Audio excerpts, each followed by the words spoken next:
Hello শিক্ষার্থী বন্ধুরা, কেমন আছো তোমরা? আমি দীপ্ত কুমার পাল। তো আমরা তোমাদের পঞ্চম শ্রেণীর অর্ধবার্ষিক পরীক্ষার একটি প্রশ্ন সমাধান করছিলাম। তো গণিত বিষয়ের এর আগের পার্টে আমরা 1 নম্বরের সঠিক উত্তরটি খাতায় লিখে পড়েছিলাম।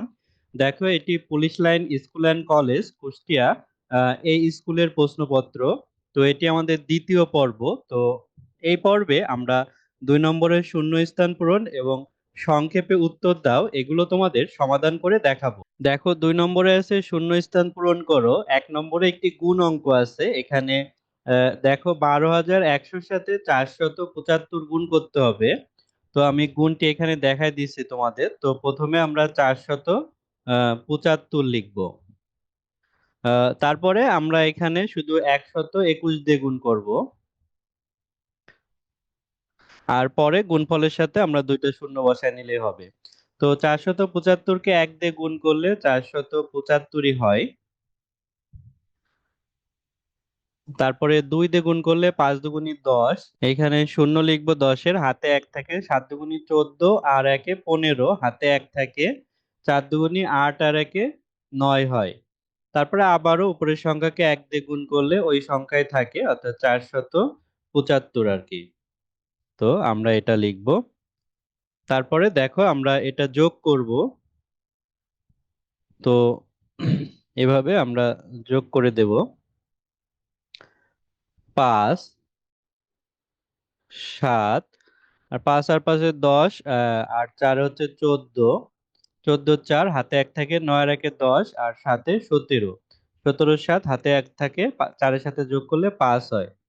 তো আমাদের এই যে এখানে দুইটা শূন্য ছিল, এখন এই যে যোগফলের পিছনে যদি আমরা দুইটা শূন্য দিয়ে নিই তাহলে কিন্তু আমাদের মূল গুণফলটি হয়ে যাবে। তো এটা হচ্ছে, এটা 5,000, সরি, এটা হচ্ছে 57,47,500। 57,47,500। তো শিক্ষার্থী বন্ধুরা, আমাদের পঞ্চম শ্রেণীর একটি অনলাইন ব্যাচ আছে, সেখানে তোমরা প্রতি মাসে 400 টাকা দিয়ে ভর্তি হতে পারো। তো আমরা গণিত এবং ইংরাজি সাবজেক্ট পড়িয়ে থাকি। তো এখানে 2 নম্বরে দেখো, 81-কে 9 দ্বারা ভাগ করতে হবে। তো এখানে ভাগফল 9 হয়েছে, এখানে গ এর মান বের করব। তো গ এর মান 81-কে 9 দ্বারা ভাগ করলেই হবে, অর্থাৎ 9 নং 81, এখানে উত্তর 9 হবে। তারপরে দেখো, 3 নম্বরে বলছে সকল সামান্তরিকই। তো সকল সামান্তরিককে আমরা চতুর্ভুজ বলবো। চ তয়সু ভৈরব দীর্ঘ বর্গের জ, চতুর্ভুজ বলবো। তারপরে দেখো, এখানে 4 নম্বরে আছে 7-এর সকল, আহ 7 দ্বারা বিভাজ্য। তো 7-এর সকল হচ্ছে গুণিতক, মানে 7-এর ঘরে সব নাম তার যে গুণফল সেটা 7 দ্বারা বিভাজ্য। গয়েশু মধ্যে নয়সী তক, গুণিতক হবে ফাঁকা স্থানে। তারপরে দেখো, এখানে 5 নম্বরে রম্বস, বর্গ এবং আয়ত, এদের সবগুলোই হলো এক ধরনের, আচ্ছা, এদের সবগুলোকে এক ধরনের আমরা সামান্তরিক অথবা চতুর্ভুজ বলতে পারি। দন্ত্যনাকার মায়াকার দন্ত্যনায়তার রয়সা, সামান্তরিক অথবা আমরা বলতে পারি চতুর্ভুজ। চ তয়সু ভৈরব দীর্ঘ বর্গের জ, চতুর্ভুজ। তারপরে দেখো, 6 বলছে মৌলিক সংখ্যার গসাগু। মৌলিক সংখ্যার গসাগু সবসময় 1 হয়। আহ এরপরে দেখো, এই যে এখানে এই 7 নম্বরে 3/7 সমান সমান 9, ফাঁকা ঘরে কত বসবে? তাহলে এখানে 3-এর সাথে কত, 3 গুণ করে 9 হয়েছে। তাহলে 7-এর সাথেও 3 গুণ করতে হবে, 7-এর সাথে 3 গুণ করতে হবে, 3 7 21। তাহলে এই যে 9-এর পরে 21 বসবে। তারপরে এখানে 22/7 আছে। তো এর মিশ্র ভগ্নাংশ কত? তো আমি এগুলো সব মুছে দিচ্ছি। তো আমরা 8 নম্বর করব। তো দেখো, 22/7। তো এক্ষেত্রে আমরা ভাগ করব। দেখো, 22-কে যদি আমরা ভাগ করি তাহলে 3 বার যায়, 3 7 21। 21, তো বিয়োগ করলে 1 থাকে। তাহলে এইটার মিশ্র ভগ্নাংশ হবে হচ্ছে এইটা। অর্থাৎ প্রথমে ভাগফল 3 লিখবো আমরা, ভাগফল 3 লিখবো। তারপরে ভাগশেষ 1 উপরে লিখবো এবং এই 7 নিচে লিখবো, অর্থাৎ 3 1 7। এটাই হচ্ছে মিশ্র ভগ্নাংশ। তারপরে 9 নম্বরে বলছে 1.469 সংখ্যাটি কতটি 0.001 নিয়ে গঠিত? তো এখানেও দেখো দশমিকের পরে ৩ অঙ্ক, এখানেও দশমিকের পরে ৩ অঙ্ক। তাহলে এখানে যে সংখ্যাটি দশমিক বাদে বসাই দিলেই হবে। অর্থাৎ ১, ৪, ৬, ৯ এতটি আরকি। অর্থাৎ এতটি 0.001 নিয়ে গঠিত হবে মূল সংখ্যাটা। কারণ ২ টাই দশমিকের পরে ৩ সংখ্যা, এখানেও দশমিকের পরে ৩ সংখ্যা। তারপরে ১০ এ বলছে ২ কে ১.৬ দ্বারা ভাগ করলে সেটা সমান, সমান ২ ভাগ ১৬। এখানে ১৬ দিয়ে ভাগ আর এখানে ১.৬ কে ভাগ। তো গুণ কত হবে? এখানে দেখো এই যে দশমিকের পরে ১ অঙ্ক আছে তাই এখানে যেহেতু ১ অঙ্ক আছে তাই ১০ দিয়ে গুণ করলেই হবে আমাদের। তো এগুলো তোমরা করে দেখবা ভাগ অঙ্ক। আর আমাদের অনলাইন ক্লাসে ভর্তি হতে পারো, সেখানে আরো সুন্দর করে শিখতে পারবা। তারপরে ৩ নম্বরে এখানে সংক্ষিপ্ত উত্তর প্রশ্ন, এগুলো আমরা এখন তোমাদের সমাধান করে দেখাবো। দেখো এখানে পাশাপাশি গুণ করো। তো এই গুণটা এখন আমি তোমাদের করে দেখাবো। দেখো তো আমরা একটু উপরে করব, অর্থাৎ উপরে এই যে এখানে ফাঁকা জায়গা আছে। তো দেখো এখানে ছিল ৯,৫৪৭, ৯,৫৪৭। একে আমরা গুণ করব ৮৬৫ দ্বারা গুণ করব, ৩ সংখ্যার গুণ। তো প্রথমে আমরা দেখো ৫ এর সাথে গুণ করব। ৫ সাতা ৩৫ এর ৫, সরি ৫ সাতা ৩৫ এর ৫ হাতে ৩ থাকে। তো ৪ ৫ ২০। তো আমাদের হাতে ৩ এখানে লিখে নিই। ৪ ৫ ২০, ২০ আর ৩ এ হচ্ছে ২৩, ২৩ এর ৩ হাতে ২ থাকে আমাদের। তো ৫ ৫ ২৫ আর ২ এ ২৫, ২৬ ২৭, ২৭ এর ৭ আমাদের হাতে ২ থাকে। ৫ নং ৪৫ আর হাতে ২, ৪৫, ৪৬, ৪৭। তো ৪৭ এখানে বসবে। তারপরে আমরা ৬ এর সাথে গুণ করব। ৬ সাতা ৪২, ৪২ এর ২ এখানে বসবে। আমাদের হাতে হচ্ছে ৪ আছে। তারপরে ৪ ছক ২৪ আর হাতের ৪ হচ্ছে ২৮, ২৮ এর ৮ বসবে, হাতে ২ থাকে। তারপরে ৫ ছক ৩০ আর হাতের ২ এ ৩২, ৩২ এর ২ বসবে, আমাদের হাতে ৩ থাকে। তারপরে ৬ নং ৫৪ আর হাতের ৩ এ ৫৪, ৫৫, ৫৬, ৫৭। তো এখানে ৫৭ই বসবে। তারপরে এখানে ৮ এর সাথে গুণ করব। দেখো ২৭ টা ৫৬, ৫৬ ৬ বসবে, আমাদের হাতে হচ্ছে ৫ আছে। তারপরে ৪ ৮ টা ৩২ আর ৫ এ হচ্ছে ৩৭, ৩৭ এর ৭ বসবে, হাতে ৩ থাকে আমাদের। তারপরে ৫ ৮ টা ৪০ আর ৩ এর ৪৩ এর ৩, হাতে ৪ থাকে আমাদের। তারপরে ৮ নং ৭২ আর ৪ এ হচ্ছে ৭২, ৭৬ হয়। তাহলে এখানে আমরা ৭৬ লিখব। এখন আমরা শূন্যগুলো দিয়ে যোগ করব। এখানে একটা শূন্য দিয়ে নেব, এখানে আমরা ২ টা শূন্য দিয়ে নেব। তাহলে দেখো যোগ করলে এখানে ৫ হয়, এখানে ৩ আর ২ যোগ করলে ৫ হয়। এখানে দেখো ৭ আর ৭ ১৪ আর ১৫, ১৫ আর ৬ ২১ হয়, ২১ এর ১ হাতে ২ থাকে। তো এখানে দেখো ৭ আর ৭ ১৪, ১৫ ১৬ আর হাতের ২ এ ১৭ ১৮, ১৮ র ৮ হাতে ১ থাকে। তো ৭ আর ৩ এ ১০ আর ৪ এ ১৪ আর হাতের ১ এ ১৫ হয়, ১৫ র ৫ হাতে ১ থাকে। তো এখানে ৫ আর ১ এ ৬, ৬ আর ৬ ১২, ২ হাতে ১ থাকে, ৭ আর ১ এ ৮। তো এটি হচ্ছে আমাদের গুণফল হলো। তাহলে এই যে সংক্ষিপ্ত প্রশ্ন ছিল, এটার গুণফল কিন্তু এইটা। তো এভাবে আমরা করে দিচ্ছি। তারপরে এখানে ২ নম্বরে যে ভাগটা আছে, ভাগ করো, এটা আমরা তোমাদের করে দেব এখন। দেখো এখানেই। তো আমি এখানে লিখি, যেমন এটা হচ্ছে ৭৩,৩০০ আর কি। ৭৩,৩০০, এটা আমরা আন্তর্জাতিক পদ্ধতিতে ভাগ করব। তো এই ৭০০ ৩৩ এর ভিতর একবার যাবে, সরি একবার যাবে, এখানে ৬০০ হবে। তো বিয়োগ করলে হচ্ছে ১৩৩ হবে, ১৩৩, সরি এটা ৩ আর কি। তো তারপরে আমরা এই শূন্যটা নিয়ে আসবো। তাহলে এখানে ২ বার যাবে। দেখো ২ বার নিলে ৬ দুগুণে ১২, অর্থাৎ ১২০০ হবে।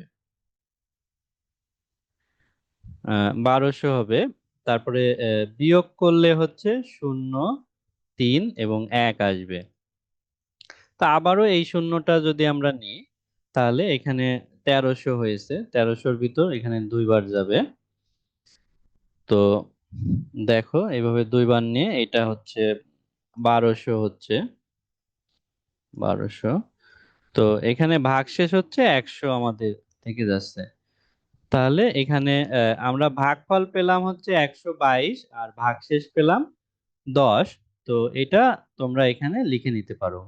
এরপরে দেখো আমরা 3 নম্বরের অঙ্কটি দেখব। 3 নম্বরে বলছে একটি পানির ট্যাঙ্কে প্রতি মিনিটে 7 লিটার পানি ঢোকে এবং 3 লিটার পানি খরচ হয়। তো 12 মিনিট পর ট্যাঙ্কটিতে কত লিটার পানি জমা হবে? তো এটা খুবই সহজ একটি অঙ্ক। তো আমাদের এখানে প্রতি মিনিটে মানে হচ্ছে 1 মিনিটে তো 7 লিটার পানি ঢোকে 7 এবং 3 মিটার পানি বের হয়ে যায়। তাহলে যেটা বের হয়ে যায় আমরা বিয়োগ করে নিলাম। তাহলে আমাদের উত্তর থাকে হচ্ছে 4। ঠিক আছে? 4 লিটার। এই 4 লিটার পানি আমাদের প্রতি মিনিটে যাচ্ছে। কারণ 3 লিটার পানি তো বের হয়ে যাচ্ছে। তো আমাদের বলছিল যে 18 মিনিটে ট্যাঙ্কটিতে কত লিটার পানি থাকবে এমন। তাহলে যে এই যে আমাদের 4 লিটার প্রতি মিনিটে যাচ্ছে এটার সাথে যদি আমরা 12 গুণ করি তাহলে 4 × 48। তাহলে আমাদের এই 3 নম্বরের উত্তর হবে হচ্ছে 48 বা 48 লিটার। আহ, তো দেখো এই যে 4 নম্বরের এই হিসাবটি আমাদের করতে বলছে, তো এই হিসাবটি এখানে তোমাদের করে দিচ্ছি। তো এখানে দেখো এই যে আমাদের প্রথমে প্রথম বন্ধনীর কাজ করতে হবে, প্রথম বন্ধনীতে যে যোগ আছে যোগের কাজ করতে হবে। তাহলে বাকিগুলো আমরা এখানে লিখতে পারি। এখানে থার্ড ব্র্যাকেট আছে 6, আহ, এখানে সরি, এটা হচ্ছে 6-এর পরে এটা যোগ চিহ্ন, তারপরে সেকেন্ড ব্র্যাকেট আছে, তোমরা আরো তোমাদের খাতায় সুন্দর করে লিখবে, এখানে আমি কম্পিউটারে লিখতেছি। তো এখানে ফার্স্ট ব্র্যাকেটের ভিতরে 9 আর 2 যোগ করলে হচ্ছে 11 হয়। তো 11 আর 1 বিয়োগ আছে, এটা আমাদের এখানে লিখতে হবে। তো এর পরের লাইনে দেখো, পরের লাইনে এগুলো থাকবে, অর্থাৎ 7 গুণ সেকেন্ড ব্র্যাকেট 6 যোগ এটা থাকবে, এইটাও থাকবে থার্ড ব্র্যাকেট সেকেন্ড ব্র্যাকেট, তারপরে 24 থাকবে, তারপরে 11 থেকে 1 বিয়োগ করলে হচ্ছে 10 হয়। তাহলে এটা 10 হবে। এরপরে আমরা যদি এখানে লিখি, তো এখন এই কাজটা আমরা করব, তো 24 থেকে 10 বিয়োগ করব। তাহলে এখানে 7 থাকবে, 7 গুণ থার্ড ব্র্যাকেট 6 যোগ, তো 24 থেকে 10 বিয়োগ করলে হচ্ছে 14 হয়, 14 থার্ড ব্র্যাকেট থাকবে।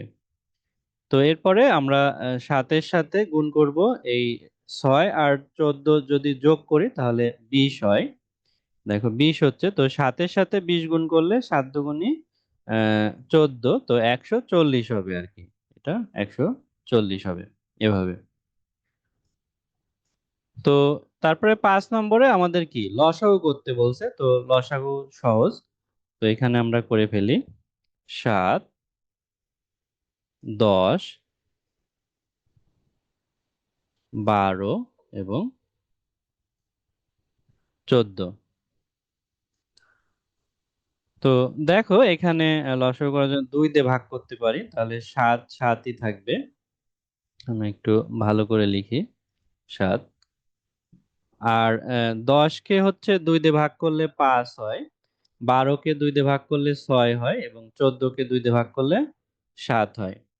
তো এই জায়গায় দেখো 2 দিয়ে দুইটা সংখ্যা ভাগ করা যায় না, 3 দিয়েও যায় না, তাহলে আমরা যদি 7 দিয়ে ভাগ করি, দেখো 7 দিয়ে ভাগ করলে এখানে 1 হয়, তো এইখানে 5 হয়, 6 এবং 1 হয়। তাহলে এখন আমাদের হচ্ছে গুণ করতে হবে। তো আমরা গুণ করব কি, 2 এর সাথে 5 গুণ করব এবং তার সাথে আমরা 6 গুণ করব এবং তার সাথে 7 গুণ করব। তো এগুলো গুণ করে যেটা হবে সেটাই হচ্ছে আমাদের লসাগু হবে। তো দেখো আমরা যদি গুণ করি এখানে 2 এর সাথে যদি 5 গুণ করি তাহলে হচ্ছে 10 হয়। তো এখানে ৬ সাতা ৪২ হবে। তো ৪২ সাথে ১০ গুণ করলে ৪২০ হয়। অর্থাৎ লসাগু হচ্ছে ৪২০। তো আমরা আবার একটু দেখি আমরা উত্তরটি সঠিক করলাম কিনা। এখানে ৭, ১০, ১২ এবং ১৪ ছিল। ৭, ১০, ১২, ১৪। প্রথমে ২ দিয়ে ভাগ করেছি। ১০ কে ২ দিয়ে ভাগ করলে ৫, ১২ কে ২ দিয়ে ভাগ করলে ৬ এবং ১৪ কে ২ দিয়ে ভাগ করলে ৭। এরপরে আমরা ৭ দিয়ে নিয়েছি। শুধু ২ টা ৭ ভ্যানিশ হয়ে ৫ আর ৬ থেকেছে। তো এরপরে একটা ২, ৫, ৬ এবং ৭। তো এভাবে আশা করি উত্তর সঠিকই হয়েছে। আ এরপরে দেখো এই যে গসাগু নির্ণয় করো। তো এখানে আমরা একটু নির্ণয় করব। দেখো আ আমি লিখতেছি এখানে ২৬, ৩৯ এবং ৫২। তো আমরা যদি ১৩ দিয়ে ভাগ করি তাহলে হচ্ছে এখানে ১৩ দিয়ে ভাগ করলে ২ হবে, এখানে ৩ হবে এবং ৫২ কে যদি ১৩ দিয়ে ভাগ করি তাহলে ৩ ৪ ১২ আ এখানে হচ্ছে উম ৪, ৪ হবে এভাবে। তো এই গসাগুটা হচ্ছে ১৩ হবে অর্থাৎ আর ভাগ যায় না, এই ১৩ হবে। আ তারপরে ৭ নম্বরে দেখো ভগ্নাংশ দুটিকে সমহর বিশিষ্ট ভগ্নাংশে রূপান্তর করে তুলনা করো। তো এই ৭ নম্বরের আমরা ভগ্নাংশকে সমহর করব। ১ম এ আমাদের আছে ৫/৭। তো আ পা আমি এখানে সাধারণভাবে উত্তর কিভাবে হবে সেটি দেখায় দিচ্ছি। তো আমাদের অনলাইন ক্লাসে ভর্তি হলে আশা করি আরো ভালোভাবে এটা শিখতে পারবা। তো এখানে হচ্ছে ৭ আর ৪ এর লসাগু হবে। ৭ আর ৪ এর লসাগু ৭ দুগুনি সরি ৪ ৭ ২৮ হবে। ২৮ এটা হবে। তো ২৮ হইতে হলে ৭ এর সাথে ৪ গুণ করতে হবে। তাহলে এখানে ৪ ৭ ২৮ আ এবং উপরে ৫ এর সাথেও আমাদের ৪ গুণ করতে হবে। ৪ ৫ ২০ হবে। তো একইভাবে দেখো আমরা যদি এই ৩/৪ এটাকে সমহর করতে হবে আমাদের যদি তুলনা করতে হয়। তাহলে ৪ এর সাথে ৭ গুণ করব এবং উপরেও ৩ এর সাথে ৭ গুণ করব। তাহলে ৩ সাতা ২১ এবং ৪ সাতা ২৮ আরকি। আ আমার যদিও লিখতে একটু সমস্যা হচ্ছে। তো এখানে দেখো এই যে ২০ ছোট ২১ বড়। তাহলে ২ টি সমানের তুলনা করলে হয় এটা ১ম টা ছিল, এটা ২য় টা ছিল। তাহলে এইভাবে চিহ্ন দিতে পারি। অর্থাৎ ১ম ভগ্নাংশটা ছোট, পরের ভগ্নাংশটা বড় আরকি। একইভাবে ৮ নম্বর যদি করি দেখো আমরা এখানেই করতেছি এটা। তো ১ম এ এটা মিশ্র আছে, অপ্রকৃত করে নিতে হবে। আ অপ্রকৃত করতে হলে আমরা ৩ অক্ষে ৩ আর ২ যোগ করলে ৫ হয়। তো এটা হবে ৫/৩ তারপরে যোগ চিহ্ন, তারপরে এটা তো ৫/৮ আছে। তারপরে বিয়োগ আছে এটা মিশ্র আছে অপ্রকৃত করলে ৬ একে ৬ আর ১ ৭। আ অর্থাৎ দেখো ৭/৬ ৭/৬ আরকি। এটা ৬ টা একটু ভালো করে লিখি। তারপরে আমরা যদি নিচের গুলো লসাগু করি ৩, ৮ আর ৬ দেখো ৩, ৮ আর ৬ যদি লসাগু করি আমরা ২ দিয়ে ভাগ করলে ৩, ৪ এবং ৩। এরপরে যদি আমরা ৩ দিয়ে নিই তাহলে এখানে ১, ৪ এবং ১ থাকবে। তাহলে আমাদের গুণ করলে হয় ৩ দুগুণী ৬ আর ৪ ছক ২৪। তাহলে আমাদের এটার লসাগু হবে হচ্ছে ২৪। আ তো আমি একটু করি। মানে এটা লসাগু ২৪। তাহলে ৩ হচ্ছে ২৪ এর ভিতর ৮ বার যায়। ৩ ৮ টা ২৪। তাহলে ৩ এর সাথে ৮ এর সাথে আবার ৫ গুণ হবে। ৫ টা ৪০ হবে। যোগ তারপরে ৩ ৮ টা ২৪ ৩ তাহলে ৫ এর সাথে ৩ গুণ হলে এটা ১৫ হয়। তারপরে বিয়োগ আছে ৬ হচ্ছে ৮ এর ২৪ এর ভিতর ৪ বার যায়। ৪ ৭ ২৪ তাহলে ৪ এর সাথে ৭ গুণ ৪ ৭ ২৮ হয়। ৪ ৭ ২৮। এখন দেখো আমরা কি করব? এটা ২৪ ই রাখবো। আ তারপরে এটা যদি যোগ করি ৪০ এর সাথে ১৫ যোগ করলে হচ্ছে ৫৫ হয়। এরপরে ৫৫ থেকে ২৮ বিয়োগ করলে তোমরা হচ্ছে ফাইনাল উত্তর পাবা। তো ফাইনাল উত্তর আমরা একটু করে দেই। ৫ এর থেকে যদি ৮ বিয়োগ করি আর নিচে হচ্ছে ২৪ থাকবে।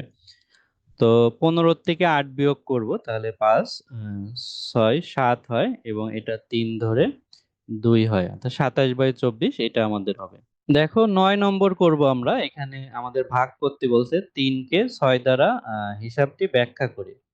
তো এটা আমরা একটু ভাগ করে দেখি। আমরা 3 কে 6 দ্বারা ভাগ করব। তো এখানে দেখো শূন্যবার যায়, তো 3 হবে বিয়োগ করলে, এখানে শূন্য হবে এবং এখানে দশমিক দশমিক। তো এখানে আমরা শূন্য নেব, তো এই শূন্যটা এখানে নেব, তাহলে 30, 5 ছক 30 হয়। এই যে 30 বিয়োগ করলে শূন্য হয়, তাহলে এটা আমাদের ভাগফল হয়েছে 0.5। তো এটা ব্যাখ্যা করবা যে তিনের ভিতর 6 যায় না, তাই এখানে দশমিক নিয়ে শূন্য নিয়ে আমাদের ভাগশেষ শূন্য করতে হবে। সেক্ষেত্রে ভাগফল আমাদের 0.5 হবে। তারপর এখানে এই 10 নম্বর অঙ্কটি করবা। শনিবারের সর্বোচ্চ তাপমাত্রা ছিল 32.55 ডিগ্রি সেলসিয়াস এবং রবিবারের সর্বোচ্চ তাপমাত্রা ছিল 28.87 ডিগ্রি সেলসিয়াস। এই দুই দিনের তাপমাত্রার পার্থক্য কত? তো এই পার্থক্য চাইলে বিয়োগ হয়, তো এটি আমাদের বিয়োগ করতে হবে। তো আমি দেখো বিয়োগ করে দেখাবো। তো বিয়োগ করার ক্ষেত্রে বড় সংখ্যা থেকে ছোট সংখ্যা বিয়োগ করব। তাহলে বড় সংখ্যা হচ্ছে 32.55। তো এখান থেকে ছোট সংখ্যা 28.87। তো আমরা বিয়োগ করব।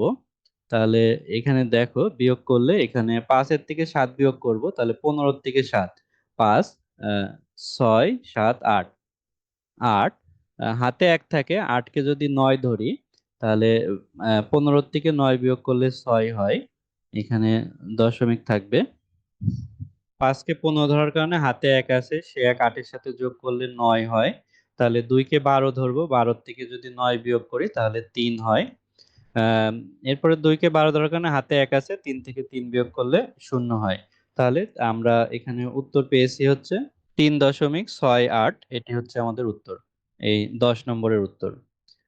তারপরে এখানে 11 নম্বরে আছে 1 ইঞ্চি সমান 2.54 সেন্টিমিটার। তো 8.5 ইঞ্চি সমান কত?